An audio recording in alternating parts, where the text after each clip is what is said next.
estamos en la cuarta parte de nuestra rueda, es decir, identificar retos o barreras. Hemos llegado hasta la parte inferior y esta será una sección muy interesante para nuestra conversación porque como tenemos un grupo más bien pequeño, vamos a poder, creo, tener una buena discusión sobre estos temas en esta sección de la rueda. Me encanta además que estas presentaciones se parezcan más a una conversación que a una clase, entonces por favor, si es que tienen dudas, comentarios, apreciaciones, por favor, no duden en hacerlas. Esta herramienta de la rueda tiene como propósito ser colaborador, hacer cooperación. Entonces, sí, lo vamos a compartir con el resto del equipo y con toda la comunidad de Reducer. Y por supuesto, queremos su retroalimentación y sus contribuciones para poder eh, incluirla en esta presentación, sobre todo en los grupos de trabajo individual de especies. Dicho eso, pues hoy trabajamos en la sección 4, identificar barreras. Esta es la parte 4 de una serie de 6 partes que mira todos los aspectos de la rueda, desde arriba hacia abajo y otra vez hacia arriba. Hoy nos enfocaremos en esta sección. Yo quisiera dar un poco de orientación y explicaciones sobre dónde estamos en esta rueda, para darles un contexto. Estamos desarrollando los criterios específicos en esta sección y asumo que la mayoría de ustedes en este punto ya habrán visto que este es el formato que utilizamos para nuestra rueda de recuperación. Tenemos estas categorías que están subdivididas en 3 segmentos. Estos tienen cada uno 5 criterios, entonces tenemos un total de 90 criterios en toda la rueda. Si descargan la hoja de Excel de nuestro sitio web, encontrarán eso exactamente, este es solamente un pantallazo. Y al lado de eso verán comentarios y si es que avanzamos todavía más, encontrarán que hay más espacio para que ustedes también incluyan sus opiniones y sus comentarios. Ahora, esta es la rueda de recuperación. Empezamos con la organización, con la evaluación de especies, y hemos llegado a la parte inferior, a la identificación de riesgos, identificación de obstáculos. Y tenemos efectivamente que hay 3 subdivisiones en cada área y además hay 5 etapas para cada uno. Pues vamos a revisar desde estos círculos concéntricos del 1 al 5. Entonces vamos a hablar sobre la experiencia previa con esta herramienta y la intención es que vayamos desde el centro hacia afuera de la rueda. ¿Sí? Claro que en la práctica no siempre es así. Entonces, claro, nos encantaría escuchar cómo estos distintos segmentos y criterios se aplican al trabajo que ustedes están haciendo en sus grupos individuales de trabajo, sobre todo aquellos que han estado trabajando ya por un buen tiempo y que ya conozcan esta herramienta y que la hayan utilizado para evaluar progreso. Por favor, compartan sus experiencias, sea con nosotros hoy o durante el seguimiento con su equipo. Estos son los 5 pasos que mencionamos, que veremos a medida que avanzamos por los criterios específicos para el día de hoy. Hemos hemos calificado el progreso en estas áreas, ¿sí? Usando una escala del 0 al 1. 0 quiere decir que no ha habido ningún progreso. 1 quiere decir que hay algo de progreso. Se ha logrado algo de progreso, perdón, hasta el 2. Y el 2 quiere decir que los grupos de trabajo han logrado ya el progreso necesario para ese criterio. A medida que se avanza, se agregan esos marcadores de 0 a 2 y se hace una suma y dará una representación visual del avance del proyecto para la recuperación de las especies. Entonces, para hoy, estamos en la parte inferior y en esta sección naranja, identificar obstáculos o dificultades. Sería muy útil antes de entrar en esta sección darles un recordatorio breve de nuestro progreso. El mes pasado, cuando nos enfocamos en la categoría 3, es decir, identificar áreas de interés, pues los segmentos dentro de esta área eran las, la demo- el- los datos demográficos, las áreas de enfoque y el conocimiento local. En esta ocasión se habló mucho de la necesidad de desarrollar todo en esta categoría de acción. Todo era sobre determinar factores limitantes y amenazas existentes. Hablamos también sobre la relación entre, pues, el planteamiento de los niveles, pues las estrategias a nivel paisajes, considerar las acciones en hábitats y luego ahí sí hablar de las limitaciones y los factores de riesgo y cómo integrarlos. Ahora exploraremos justamente eso. Vemos cómo estas áreas de riesgo y los factores limitantes pueden integrarse para determinar mejor las necesidades de cada especie. En la que está a la derecha, pues es lo que vamos a hacer después, entonces lo veremos más tarde. Bien, ahora avancemos. Esta sección tiene tres segmentos, pues como todos. Hoy vamos a hablar primero sobre hábitats y ecología primero. Después avanzaremos con las dificultades a nivel paisajístico y finalmente nuestro tercer segmento en la sección de identificar obstáculos, es decir, encontrar factores limitantes. Si yo he aprendido una cosa con R2R es que nos encanta discutir factores limitantes. Vamos a guardar más tiempo para esa conversación el día de hoy y espero que tengamos una buena alimentación de ustedes y de sus equipos, ¿sí? Para hablar por eso e identificar los factores limitantes. Ahora, algo que ocurre mucho en nuestras conversaciones en R2R y la recuperación de especies es esta conversación sobre los abordajes a nivel paisaje versus abordajes específicos para especies. Todo claro, enfocado en la conservación ornitológica. Yo creo que en esta sección de la rueda, bueno, pues es muy difícil tener un favorito, ¿no? Pero esta sería mi parte favorita de la rueda porque yo creo que he tenido esta conversación con la gente y la he tenido tantas veces, ¿sí? Sobre cómo estos dos abordajes tienen que fusionarse, tienen que ser tomados con igual importancia.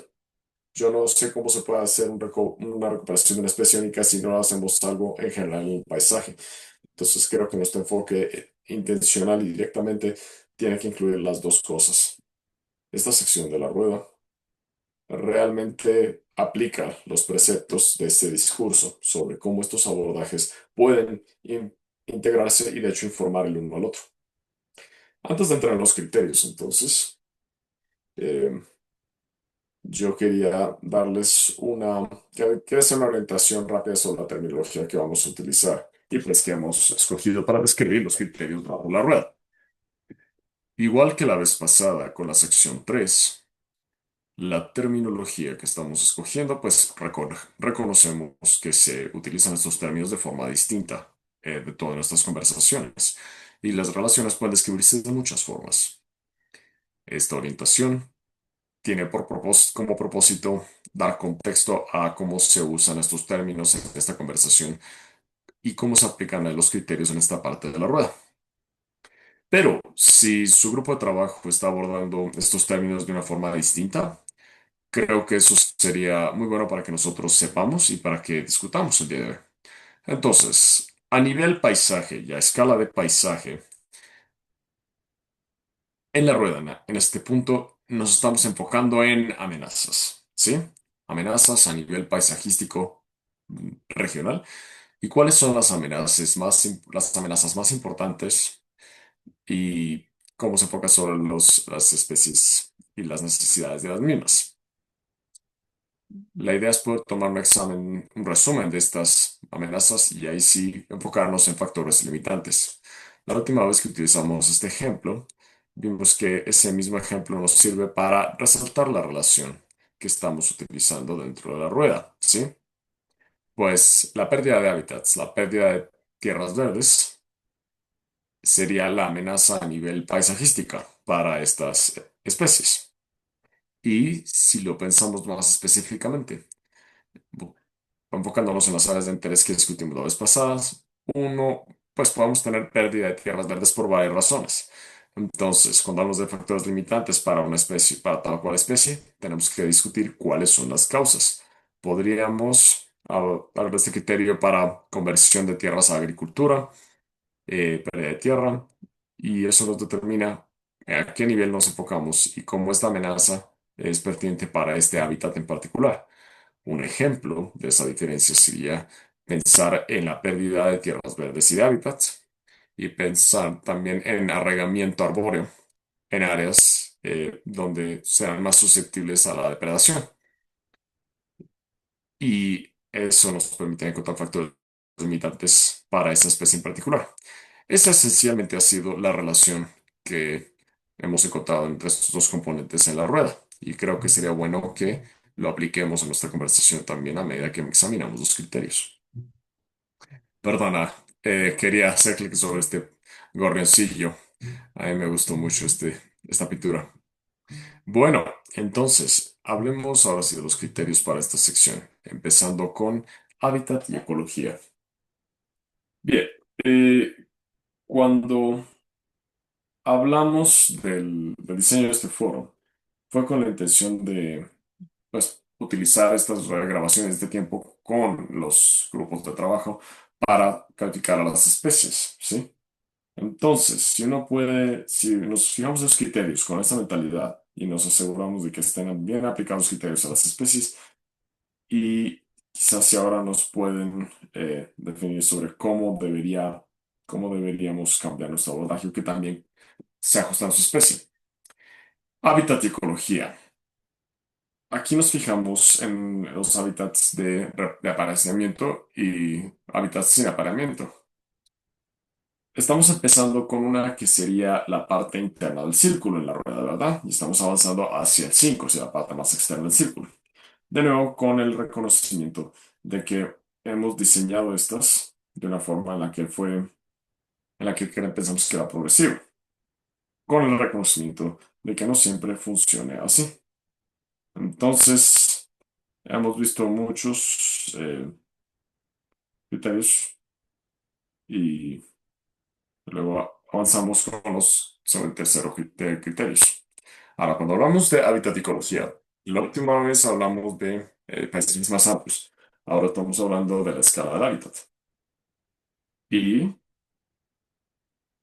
tenemos el conocimiento ecológico sobre las tierras de apareamiento y de no apareamiento para estas especies. Pues en la columna derecha hay algunos ejemplos de qué se necesitaría. Y es posible que haya más dependiendo de la especie, qué tipo de datos se necesita recolectar desde el punto de vista ecológico, tanto en tierras de apareamiento como en aquellas en las que no se da apareamiento. La 3 sería, pues sé que todos queremos avanzar hacia hacia la definición de obstáculos, pero he visto que muchos grupos de trabajo ya avanzaron mucho y hemos estado avanzando hacia hacer un mapa espacial de estos hábitats de apareamiento y no apareamiento y, y realmente ahora tiene la facultad de ver cómo se aplicaría eso. Luego entramos en el componente humano. ¿Cuáles son los factores antropogénicos que afectan la calidad de los hábitats? Hemos visto que estos componentes de dimensiones humanas pues, se vuelven más prominentes en la rueda. Ahora nos estamos fijando en la calidad del hábitat. Hay una infinidad de conexiones humanas a la ecología y al hábitat y hábitats en general, pero para esta sección de la rueda estamos tratando de enfocarnos en factores antropogénicos que están impactando están afectando la calidad de los hábitats para las especies en cuestión. Es decir, eh, lo integramos con estos datos ecológicos. Ahora, idealmente deberíamos poder agregar esta información a los mapas. No sé si de pronto tenemos a alguien aquí del grupo de trabajo del grupo central. Además, alguien de mi equipo, ¿no? Además de mí, no sé si hay alguien ahí. Pero bueno, nuestro grupo nos interesa mucho mapear eso. Hemos hecho un progreso importante para mapear muchos de los componentes ecológicos de interés y que están afectando la calidad de los hábitats de las especies. Y por mucho tiempo llevamos analizando y discutiendo cómo hacerlo. Y estamos también recolectando los datos humanos que puedan ser pertinentes a este mapa. De esta forma podemos generar el mapa GIS que incluye los datos psicológicos y biológicos. Eso generalmente se hace primero y yo creo luego que ver ese mapa después em, nos permite ver dónde podemos considerar o asignar importancia a los factores antropogénicos. Personalmente yo quisiera ver que estemos en un circuito de 3 a 5 para que nos permita integrar esos datos en nuestro mapa, para generar estos mapas actualizados en términos de calidad y cantidad. Bueno, tomamos un momento para hacer Comentarios, adiciones, observaciones, preguntas, dudas o, sí, pues sí, comentarios sobre cómo ha funcionado esta sección o cómo no ha funcionado cuando lo aplican a su especie.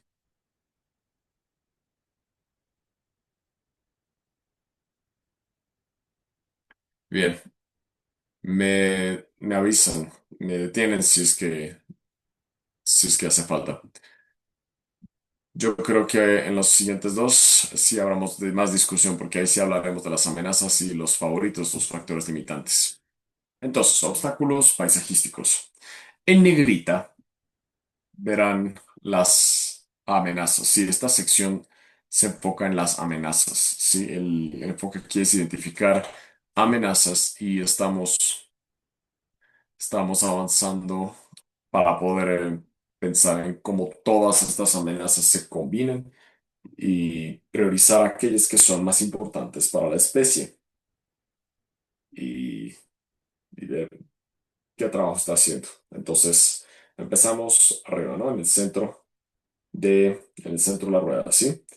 Eh, amenazas generales para el paisaje.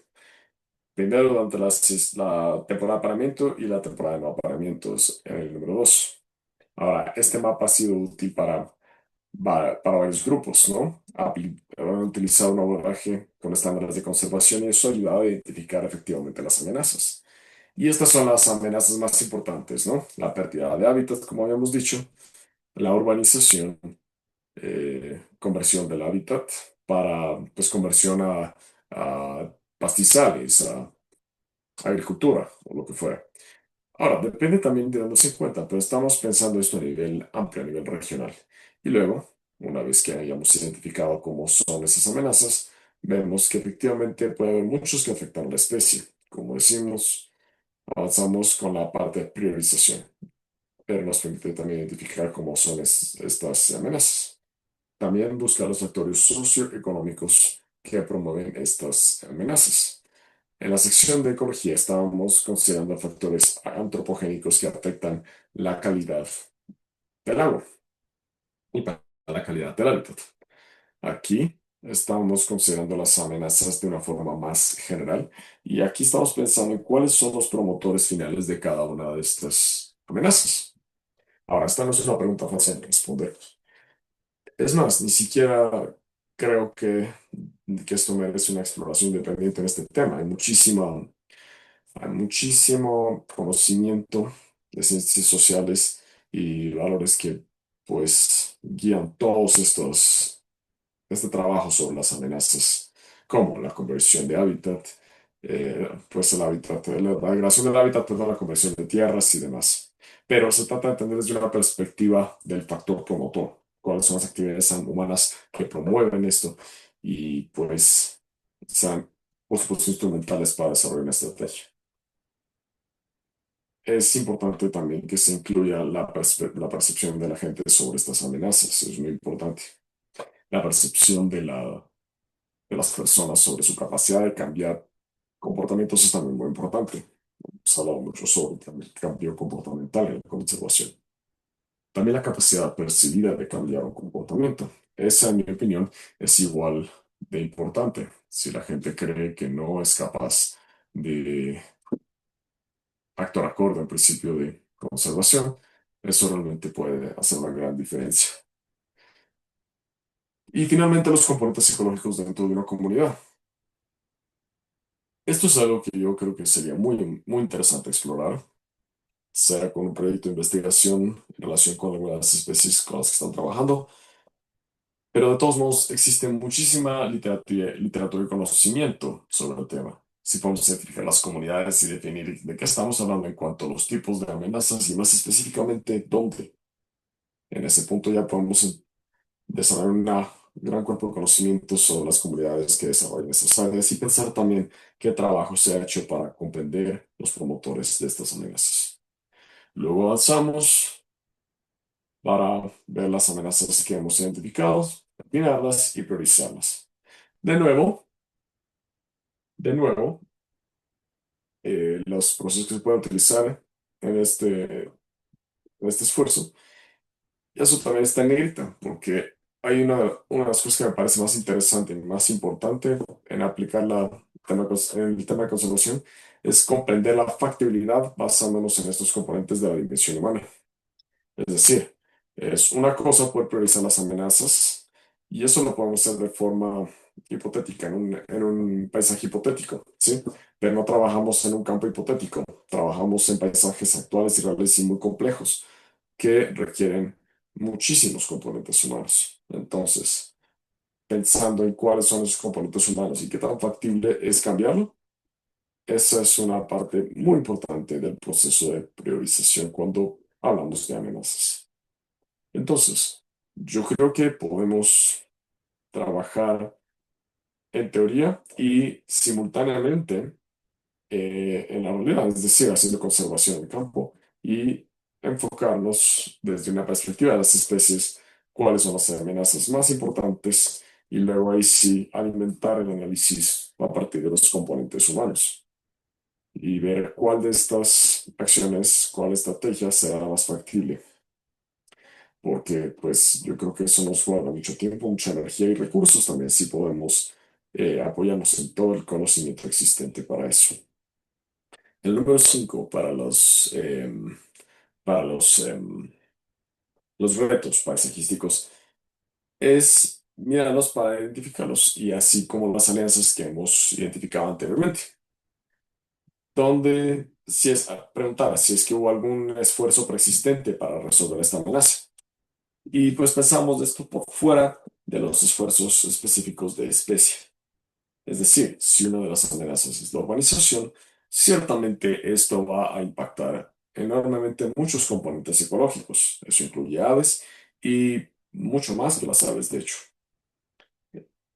Preguntamos, ¿existen campañas que ya están trabajando para resolver algunas de las prioridades y las amenazas identificadas? Y si es así, ¿cómo aprovechar estas oportunidades a medida que desarrollamos iniciativas, oportunidades para ver cómo esto impactará a nuestras especies y su recuperación? Entonces, se enfoca mucho uno, esas amenazas aquí, pensando en general, en grande, y todos y los retos a nivel pasajísticos. Opiniones, comentarios, dudas, preguntas sobre estos criterios.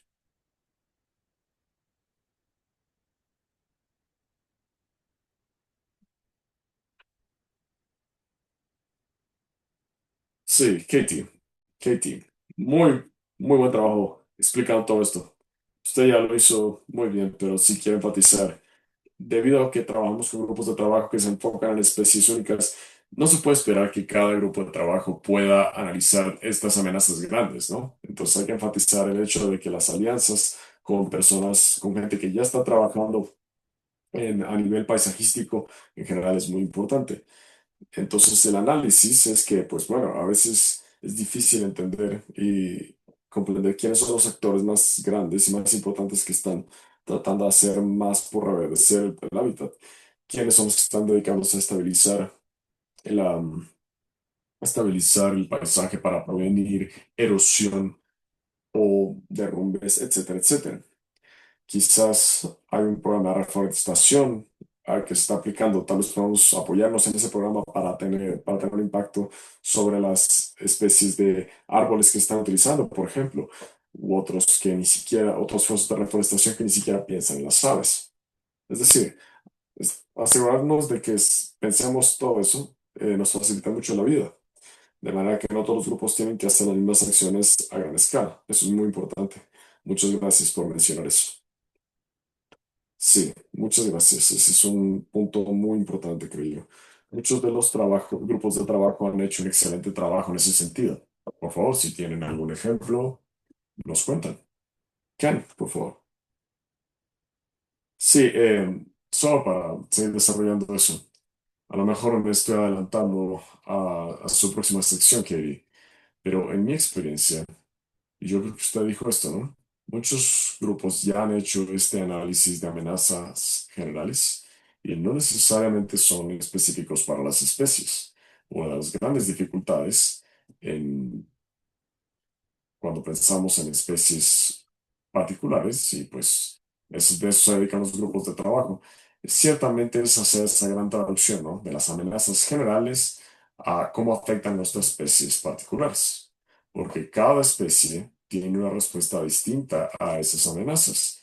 Y algunas aves, pues les llamamos amenazas, pero algunas especies están aumentando el número eh, con este tipo de cambios y nosotros pues nos enfocamos en los aves, ¿sí? Y en los números que están cayendo.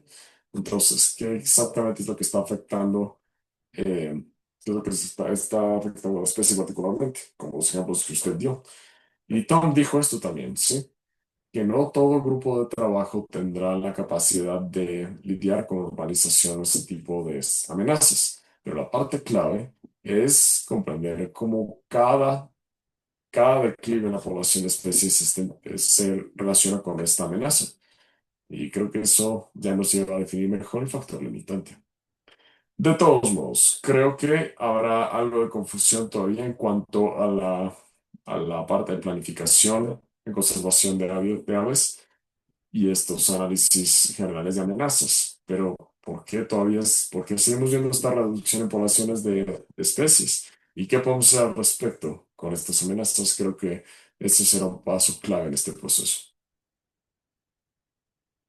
Sí, sí, sí, yo creo que eso nos da mucha esperanza. Steve, perdón. Sí, nosotros tenemos un muy buen ejemplo en nuestra experiencia. Estamos tratando de colaborar con grupos que están enfocados en el desarrollo paisajístico en general, eh, que no es necesariamente están enfocados en aves, sino también en un tema mucho más general. Entonces, sí, por ejemplo, la supresión de incendios forestales es muy importante, ¿sí? Eso afecta muchísimo el hábitat de arrendamiento porque se necesita, de hecho, fuego para frenar algunos de estos. Y hay muchos esfuerzos eh, de hacer, pues, hay intervenciones que hagan de sustituto a los incendios. Pero claro que todo el mundo entiende que ecológicamente el fuego sigue siendo la mejor opción porque hay algunas cosas que hace el incendio en cuanto a la circulación de nutrientes y la estructura del hábitat, ¿sí? Pero también son un buen hábitat para otras especies que el abordaje de plantas y de reforestación realmente no alcanza a lograr. Entonces, sí, hay un grupo con 50 años de experiencia y existe una nueva iniciativa de reforestación del norte, así se llama. Y la idea es colaborar con ONGs locales y tratan de también incluir más incendios en el entorno, ¿sí? Para entender exactamente cómo es que funcionaría y cómo podría beneficiar a toda la región. Entonces, claro, ellos se enfocan mucho más en la gestión forestal. No solamente se trata de desarrollar y mejorar hábitats para una u otra especie. El equipo de conservación ciertamente tiene unas conversaciones muy interesantes con ellos y pues hemos también contactado con muchos expertos, como por ejemplo botanistas en el estado de Michigan, que puedan encontrar plantas muy raras que solamente crecen en ciertos hábitats y cómo se relacionan con el fuego, que se maneja mucho mejor con fuego que con reforestación. Listo, muchas gracias. Claro que el incendio es un tema tan interesante desde una dimensión humana, ¿no? Creo que eso nos da un buen ejemplo sobre esta parte de la factibilidad, porque decimos que el mejor escenario sería que hubiera un incendio en este campo, pero si hay una comunidad involucrada, si es que hay barreras que no son sobreponibles en el tiempo en el que necesita hacerse el incendio, pues entonces hay un problema de factibilidad. Creo que poder ver esos temas más generales a escala del paisaje es sumamente importante. Claro, definitivamente, Katie. Yo sí quisiera agregar además que esta alianza de reforestación del norte está, por supuesto, está buscando cómo obtener una licencia social para hacer este tema de los incendios y también presupuestar qué esfuerzos en educación pública sean necesarios para que pueda hacerse, y sobre todo a la escala que sea beneficiosa, ¿sí? Sí, hacer unas quemas controladas que sean 20 cada 90 acres es una cosa, pero hacer quemas anuales realmente necesitan miles de acres para que sean efectivas en términos de hacer un efecto económico positivo en el paisaje. Entonces sí, eso es algo que están explorando. Lo están haciendo desde por ángulos muy distintos, por fuera de lo que solamente hemos dicho nosotros. Y ha sido muy, muy iluminador hablar con ellos. Esto es muy interesante. Sí, es como por el, sí, es como la campaña anti-smoking, ¿no? Del oso Smokey. Sí, se entiende que está sí, es un tema controversial, pero es un buen ejemplo para explicar lo complejo que pueden ser las acciones de la conservación. Sé que es un tema extremo, pero también creo que eso expresa también la necesidad de tener estas campañas sociales. Sé que hemos estado hablando de eso con nuestro grupo de trabajo, el mío, por ejemplo. Hemos trabajado mucho para lograr ese apoyo, ese convencimiento por parte de la comunidad para lograr los apoyos psicológicos necesarios para las especies. Esto requiere un poco de contribuciones sociales, pero puede ocurrir. Hay muy buenos ejemplos y quizás eso es algo que pudiéramos desarrollar para una sesión R2R a futuro. Tal vez hay comentarios sobre esta parte de la amenaza o cómo han decidido abordar este tema, esta sección.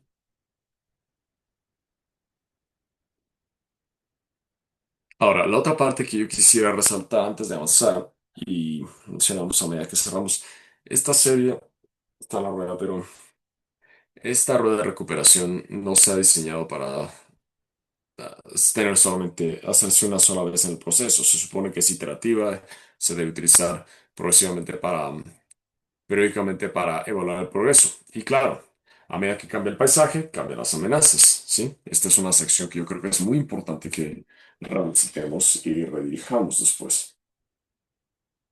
Y pues también está la priorización del impacto que han tenido sobre la especie, ¿no? A medida que avanza la recuperación, para revisitar ese concepto y ahí sí avanzar según sea necesario. Entonces, ahora sí, avanzando con el tercer segmento, se enfoca en factores limitantes. Yo creo que esto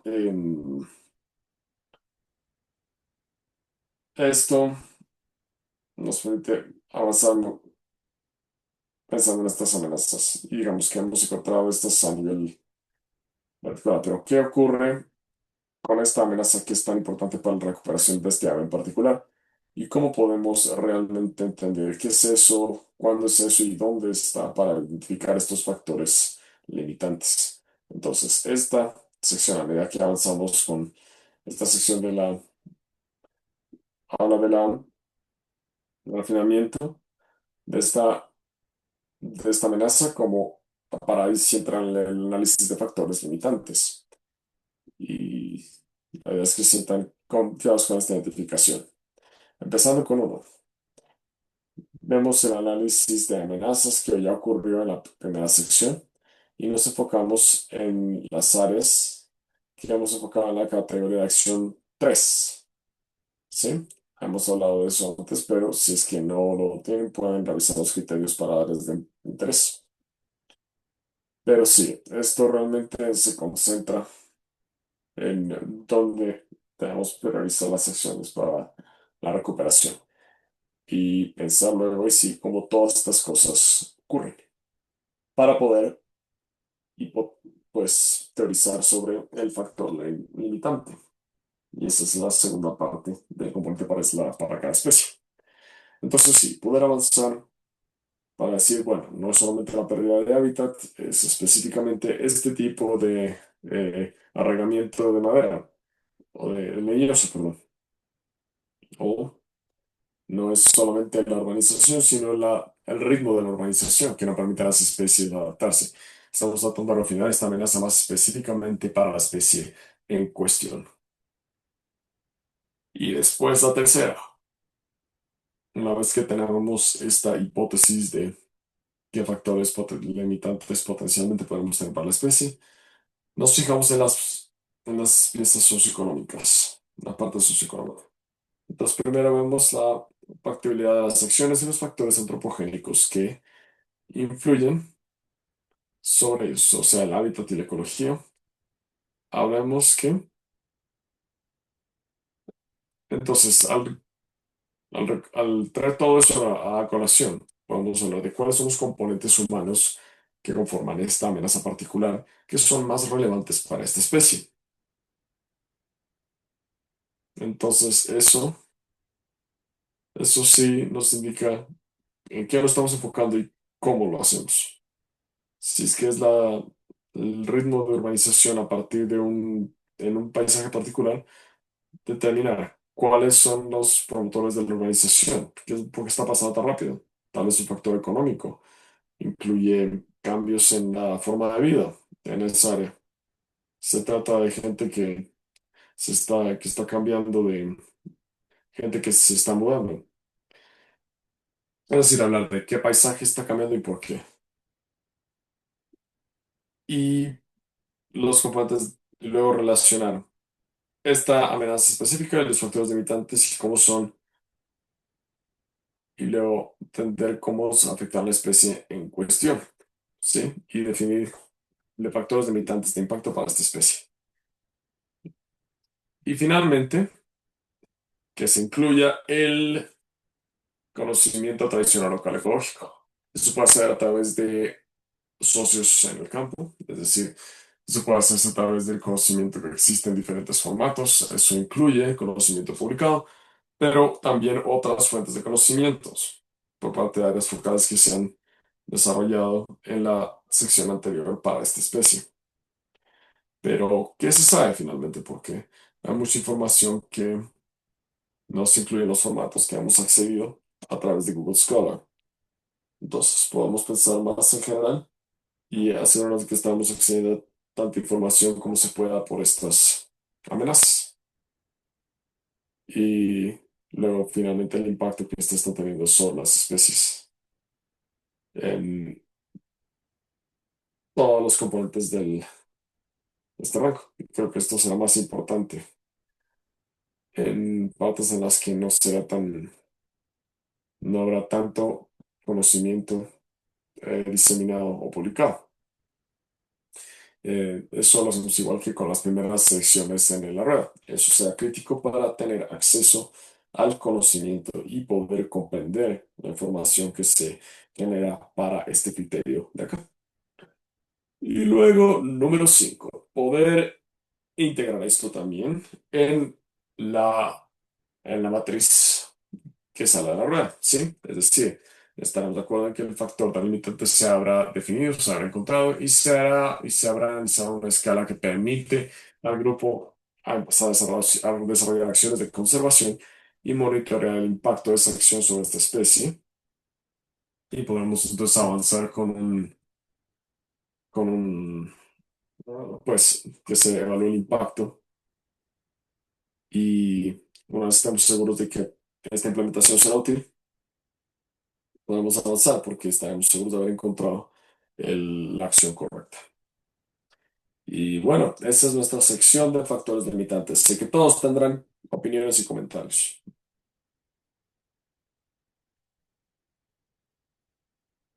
Suena fácil, ¿no? Esto es, creo que aquí, al menos esto nos ocurre fácil, ¿no? Em, Tiene mucho sentido sobre cómo progresar esto y desarrollarlo, es lo verdaderamente difícil. Creo que requiere que sí, pero sé que, sé que identificar este factor limitante para varios grupos será, yo creo que esto, pues hablamos al principio de la última sesión, ¿no? Hablamos pues, ese componente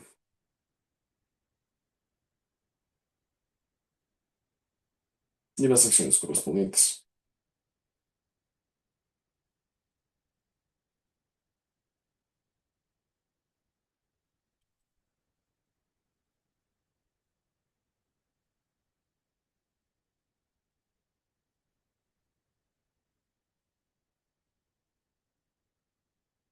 No sé qué pasó. Ken, creo que usted fue primero, ¿no? Bueno, si es que, a ver, sí. Esto, solo iba a dar un comentario sobre lo último que estábamos diciendo, porque me acabo de reunir con Jim Soroka, ¿sí? Él está visitando Cornell y estaba hablando de integrar mapas y datos eBird en modelos IPM. Entonces, sé que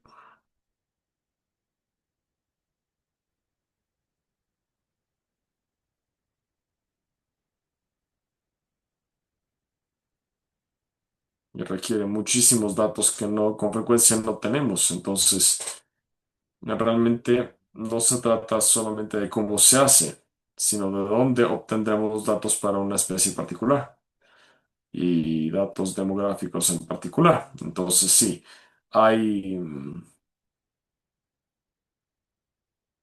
hay grupos que trabajan con eso, pero es muy costoso obtener datos demográficos particulares sobre una especie a otra. Entonces, realmente hay que entender cómo podemos aprovechar los programas que tienen varios datos de varias especies e integrar esa información para alimentar el modelo de estos, para alimentar esos puntos. Solo pensé que eso podría estimular algo más de discusión, porque es toda un área de, es toda una área así que trabaja sobre estos modelos y las técnicas tienen que seguir mejorando. ¿Sí?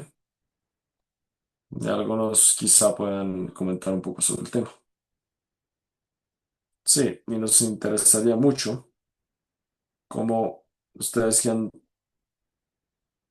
cómo ustedes que han trabajado en ese campo han movido el escalón, porque decimos que, bueno, sentimos que hemos identificado esto.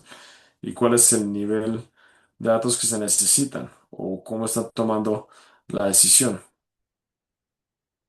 ¿Y en qué momento se sienten que ya están listos? ¿Y cómo estas se desarrollan para lograr este objetivo? ¿Tom? Sí, bueno, yo pues haré mi comentario, pero pues sí, solo quería yo comentar que esta es una sección muy interesante porque he hablado de un factor limitante como si existiera solo uno, pero implícita en esa definición, pues, o sea, hemos mencionado muchas veces el hecho de que con frecuencia pueden operar a una escala más baja para muchas especies, particularmente con especies que tienen grandes rangos y pueden ocupar una serie de hábitats distintos o tipos de hábitats. Es posible y pues le permiten hacerlo en diferentes geografías. La conexión entre el área de enfoque y el factor limitante es muy importante.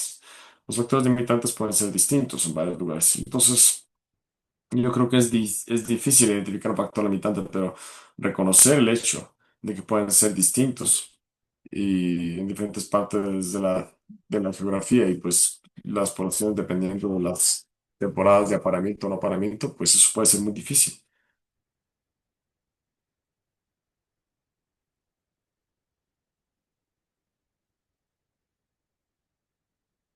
Y pues creo que esos son ejemplos muy buenos. Sí, hemos hecho algo increíble de identificar cómo está viendo esa especie en en las áreas. Y quizás lo que está limitando esta especie es una razón que está en otra geografía totalmente. Entonces, revisar ese esfuerzo constante de pasar por la rueda una y otra vez para valorar dónde estamos, creo que es muy importante. Y pues hay algunos factores adicionales que creo que hacen que eso sea muy obvio. Y finalmente, creo que su pregunta sobre cuál es el escalafón para definir un factor limitante y luego empezar a hacer algo al respecto, eso es sumamente importante. Seguimos pensando que que por mucho tiempo las hipótesis para investigación adaptativa, eso se necesita pues para definir el factor limitante, no solamente hacer algo y ver si funciona, ¿sí? porque en ese caso, pues uno estaría, pues, estaría evaluando la efectividad de la acción de conservación que uno está tratando de identificar, en lugar de enfocarse en factores limitantes. Y al mismo tiempo, claro, está tratando de determinar si efectivamente es un factor limitante. Entonces, yo creo que entender ese juego que existe entre todos esos abordajes es muy interesante. Es un muy buen punto, creo yo. Y creo que también por eso es que, a ver, avancemos un segundo. Em, Creo que por eso el número 5 se fija en cómo estas campañas ya están siendo manejadas, ¿sí? Entonces, cuando uno avanza con el punto en el que uno se siente suficientemente bien sobre identificar este factor limitante para esta especie, para que esta especie esté lista para probar alguna acción de conservación, eso no quiere decir necesariamente empezar desde cero, ¿sí? Como grupo de trabajo de especies. Pero idealmente, es combinar con el trabajo de conservación que se está haciendo. Y pues se dice que pues esto puede ser modificado y puede tener un gran impacto sobre, sobre esta especie.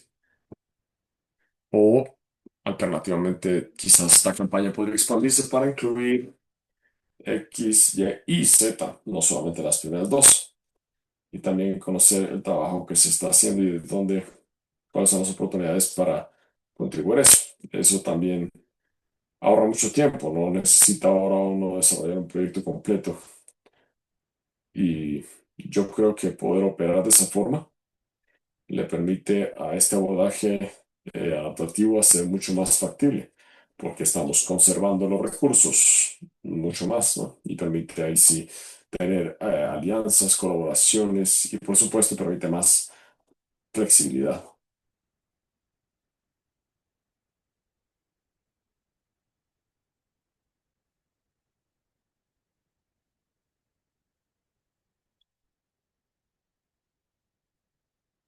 Tal vez alguien más está pensando en, o sea, no tiene que parar nuestras preguntas, pero tal vez tiene algún comentario sobre cómo avanza el grupo de trabajo en este proceso.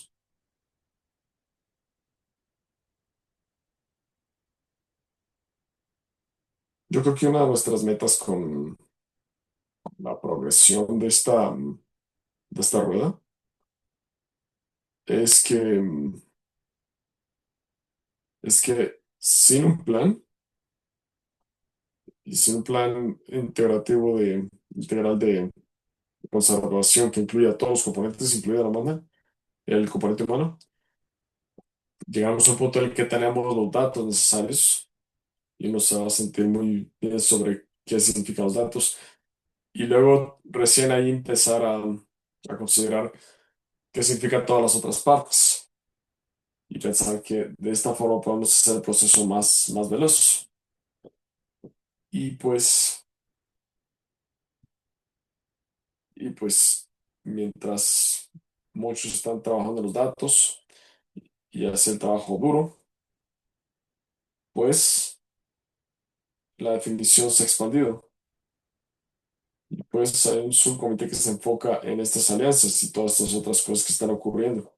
Entonces, ¿cómo además los equipos pueden ser más oportunistas, dependiendo de lo que estén aprendiendo?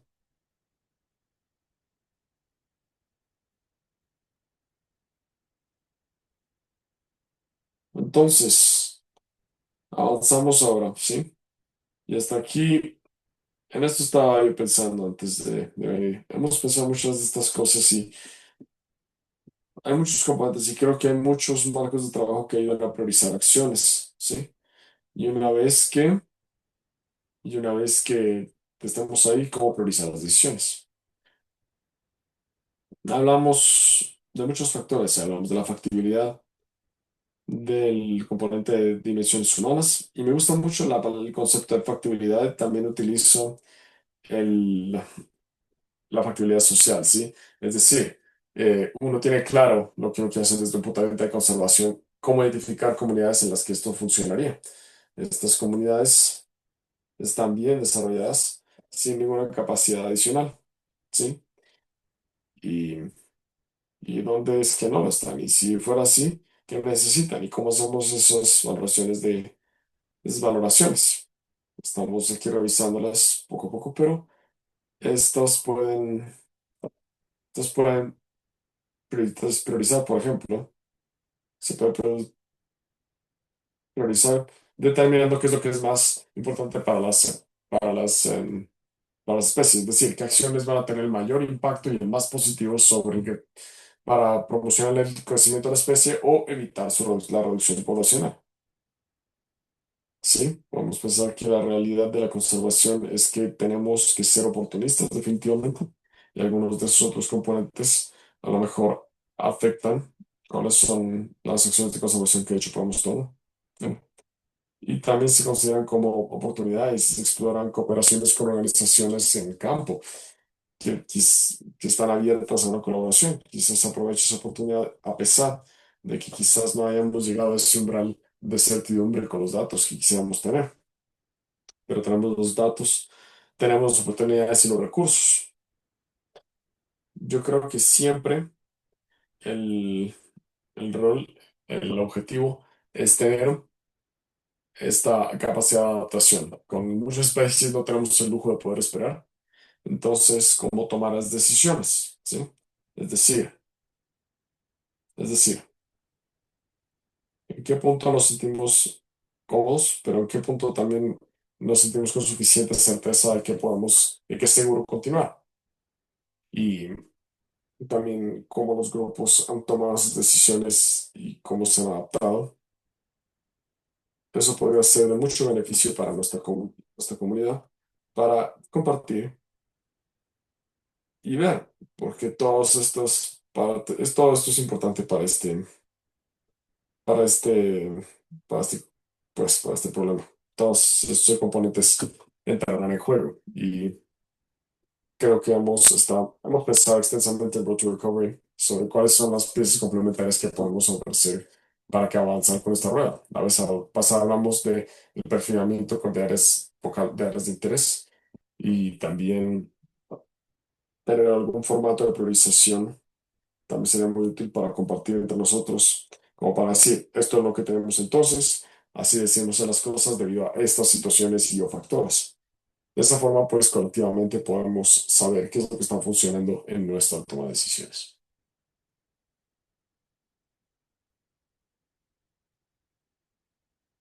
Preguntas, comentarios, dudas. Nos quedan solo 2 minutos. Perdón, yo siempre hablo demasiado, pero estos son temas muy interesantes. Esperamos que para el fin de de estas series, los grupos de trabajo ya tienen acceso a la rueda, pero tendrán acceso a estas descripciones también.